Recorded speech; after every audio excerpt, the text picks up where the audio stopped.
So here's what you'll learn next.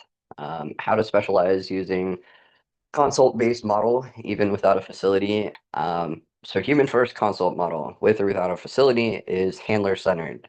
Assessment and planning start with a client-led story of daily life and disability, identify key functional challenges and environments, home, work, transit, any other people living in the family or living in the home with them, and translate these into service dog task ideas and training priorities.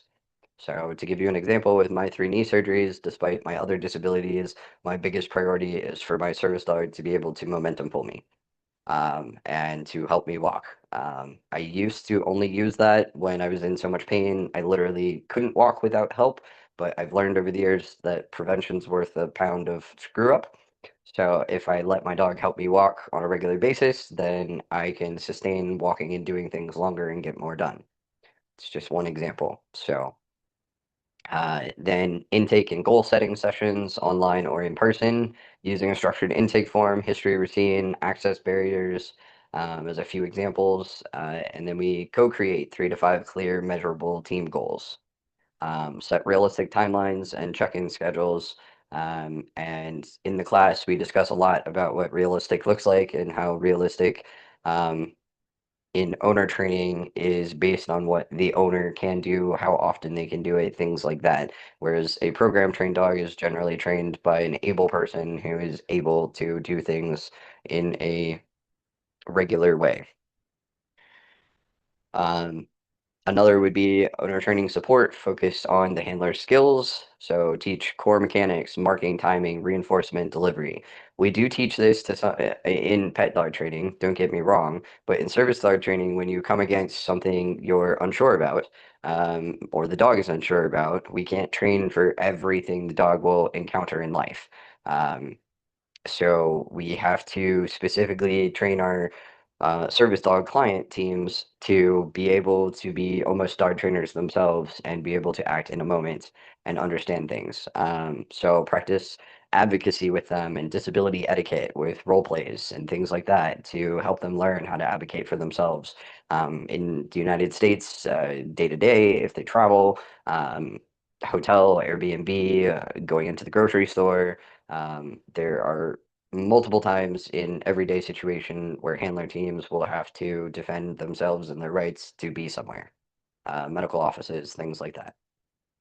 So you want to assign simple at-home drills to build handler fluency in how to do everything. And you want to try and make this part of their everyday routine. So an example of this that I give my students in the class is that um, generally, as bad as it sounds, most of my food goes in the microwave. Okay. So 2.5 minutes in the microwave, that is the time where I practice fetch with Joe. Sometimes that's with a ball. Sometimes Joe is my current service dog, by the way.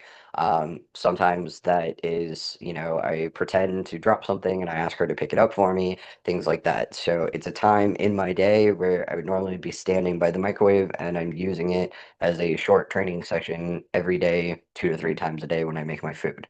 So taking something that is dead zone time kind of and using it as micro training sessions throughout the day to make us a more successful team. I do things like this with my clients to make it easier for them to add things into their day without overdoing it too much with their disabilities, but so the dog gets more consistency with things that the person already does consistently. So part of this that is helpful is using checklists, templates, and groups for follow-up, sending brief session recap plus daily practice checklists, using standard templates to track service dog tasks and public outings, offer small group Q&A or online peer support for troubleshooting. So here's a sneak peek inside the Service Dog Mastery program here. So we have the client intake questions template, so you're never winging it at your first session. Disability spectrum and common needs, quick guide. Obviously, it doesn't list every disability, but it is a quick guide to help you be able to match different things back and forth between different disabilities, and connect daily life to tasks, like I was just talking about with the microwave. A full class showing how to go from intake to daily life to SD task ideas so you can turn information into a clear console plan. You just really need a plan that works. So as an example would be with David here, we did exactly what I now know to do with teams, and start with the handler's life. What did mornings look like? Where were things breaking down? What needed to change first? And this is what he said. After applying what I learned, my wild dog became a model citizen. People started asking me for training advice. He didn't need a facility, he just needed a handler centered plan.